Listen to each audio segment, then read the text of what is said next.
नमस्कार दोस्तों, आज हम चर्चा करेंगे ईरान और इज़राइल और अमेरिका के युद्ध की। आज पूरे दिन का घटनाक्रम कैसा रहा। आज लगातार ईरान ने है जो हमले करता रहा है। इज़राइल पर भी उन्होंने पूरी रात हमले किए और दिन भर हमले किए। यहाँ तक ईरान ने अपने पड़ोसी देश है जो खाड़ी देश है उन पर भी लगातार उनके बड़े शहरों में उनके हमले लगातार जारी थे।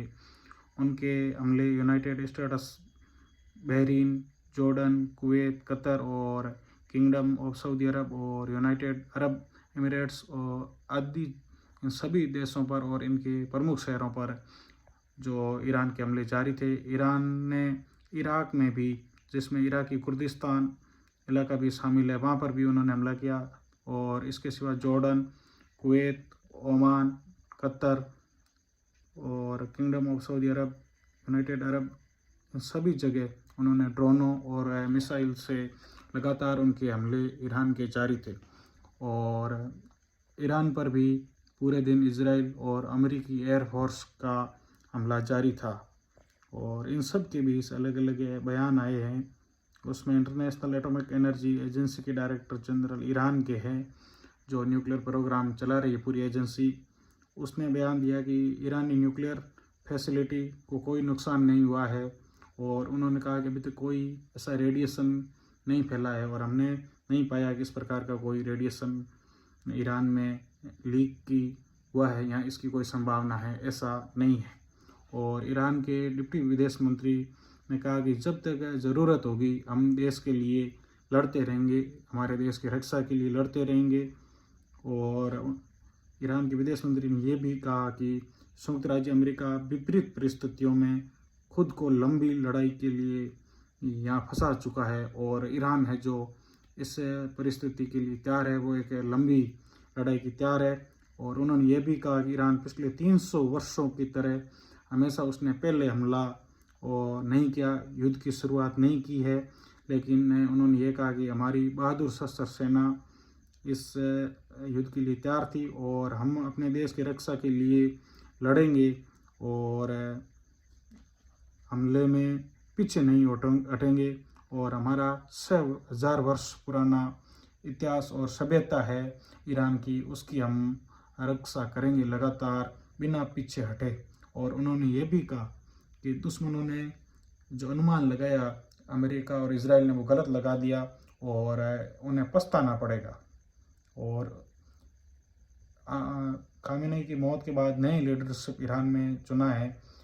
आयतुल्लाह खामेनेई की मौत के बाद ईरान में अंतरिम लीडरशिप, एक अंतरिम कुछ समय के लिए, जब तक पूर्ण रूप से नेतृत्व का गठन या चुनाव नहीं हो जाता है, तब तक एक 3 सदस्य वाली एक काउंसलिंग है, उसका उन्होंने गठन किया है ईरान में। इस 3 सदस्यीय काउंसलिंग में मसूद पजेशियन जो ईरान के राष्ट्रपति है और सुप्रीम कोर्ट के चीफ जस्टिस गुलाम हुसैनी मोहसनी और एजई और गार्जियन काउंसलिंग के सदस्य अली रजा आरिफी को इस 3 सदस्यीय समिति में शामिल किया है। और अली रजा आरिफी तब तक है जब अंतरिम इस समिति के में शामिल किया गया है और पूरे जब तक नए नेतृत्व का चुनाव नहीं हो जाता है, तब तक ये 3 सदस्यीय जो काउंसलिंग है ये ईरान के सभी मामलों को देखेगी और उसका नेतृत्व करेगी। गार्जियन काउंसलिंग सदस्य अली रजा आराफी को इसका प्रमुख चुनाया गया अंतिम रूप से। यह चुनाव ईरान के संविधान अनुच्छेद 111 के मुताबिक अगर सर्वोच्च नेता की मृत्यु हो जाए, यहाँ पे इस्तीफा दे दे, यहाँ उन्हें पद से हटा दिया जाए, तो अंतरिम लीडरशिप काउंसलिंग का गठन किया जाएगा इस कारण। और इन सब के बीच आज अमेरिका का पूरा क्या बयान था, अमेरिका ने, इजराइल और दोनों ने क्या कहा ईरान के इस मामले को लेकर। अमेरिका ने कहा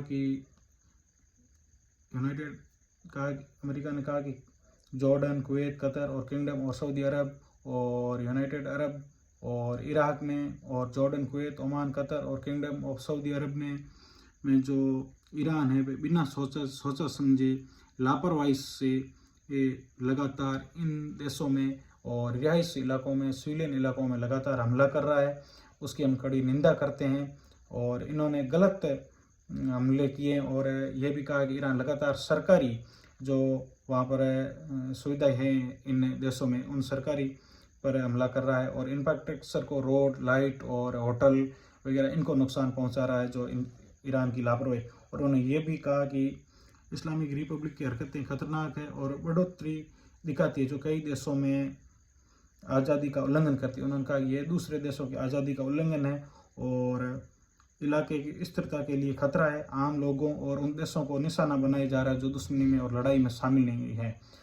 और अमेरिका ने यह कहा कि हम अपने नागरिकों की आज़ादी और इलाके की रक्षा के लिए एकजुट है और इन हमलों के सामने खुद की रक्षा करने के लिए अधिकार को दोहराते हैं और हम रीजनल सिक्योरिटी के लिए कमिटेड है। असरदार और एयर और मिसाइल डिफेंस कोऑपरेशन की तारीफ करते हैं जिनसे जान माल को बहुत ज़्यादा नुकसान नहीं। इन सभी खाड़ी देशों में जो सिस्टम अमेरिका का है, जो ईरान के मिसाइल और ड्रोन हमलों से लगातार बचा रहा, न्यूज़ किया जा रहा है। और ईरान ये कह रहा है कि अमेरिका के बेस जो इन खाड़ी देशों में सभी में बने हुए हैं, हमारा हमला उन पर है, अमेरिका के सैन्य ठिकानों पर और अमेरिका के पोर्ट पर, ना कि हमारे पड़ोसी देश है जो पड़ोसी भाई है उन पर नहीं है, उनके लोगों पर नहीं है। वो ईरान का ये कहना है कि उनकी धरती से लगातार जो अमेरिका है जो ईरान पर हमला कर रहा है, इसलिए हम उसी हमले के बदले जवाबी कार्रवाई कर रहे हैं अपने बचाव में। यदि अमेरिका इन सैन्य अड्डे और पोर्ट को खाली कर देता है तो हम हमला नहीं करेंगे, ये कहा। इन सब के बीच में रूस का बयान आया है। रूस और चीन क्या कर रहे हैं, वो रूस के व्लादिमीर पुतिन ने कहा है कि ईरान की एयर सिस्टम, डिफेंस सिस्टम जो बहुत कमज़ोर है। उन्होंने कहा कि यदि हमने हमारे मित्र ईरान को पहले ही कहा था कि वो हमारे साथ मिलकर एयर फोर्स को मजबूत करे, अपनी वायुसेना को मजबूत करे, लेकिन उन्होंने हमारी बात नहीं मानी, नहीं तो आज परिणाम कुछ और होता। और इन सब के बीच में अलग अलग देशों के अलग अलग बयान आए हैं, हम उनकी बात कर रहे हैं। ब्रिटेन के प्रधानमंत्री स्टारमर ने कहा कि ब्रिटेन ईरान पर हमले में शामिल नहीं होगा, लेकिन ब्रिटिश नागरिकों की हितों और साझेदारी देशों की सामूहिक सुरक्षा के मद्देनजर ब्रिटेन इस रक्षात्मक ऑपरेशन में शामिल होगा। उन्होंने कहा ब्रिटेन हमला नहीं करेगा, लेकिन ईरान की तरफ से जो खाड़ी देशों पर हमला किया जा रहा है वहाँ पर ब्रिटेन के लोग हैं, उनकी रक्षा के लिए वो ईरान की मिसाइलों को और ड्रोन को रोकेगा, उसमें रक्षा करने में मदद करेगा। और कनाडा के पीएम भारत दौरे पर है और भारत और कनाडा के जो राजनयिक संबंध बिल्कुल ख़त्म हो गए थे, एक दूसरे के कार्यालय बंद कर दिए थे, विदेश राजदूत, वो वापस नियुक्ति होगी और वापस शुरुआत की जाएगी, रिश्ते बहाल होंगे। तो आज के दिन का ये पूरा घटनाक्रम रहा है और अभी लड़ाई लंबी जारी है और चल रही है। आप ईरान और इजराइल और अमेरिका इस युद्ध पर क्या विचार है, क्या राय, अपनी ज़रूर बताएं और वीडियो देखें और एक लाइक करें और आगे शेयर भी करें। धन्यवाद।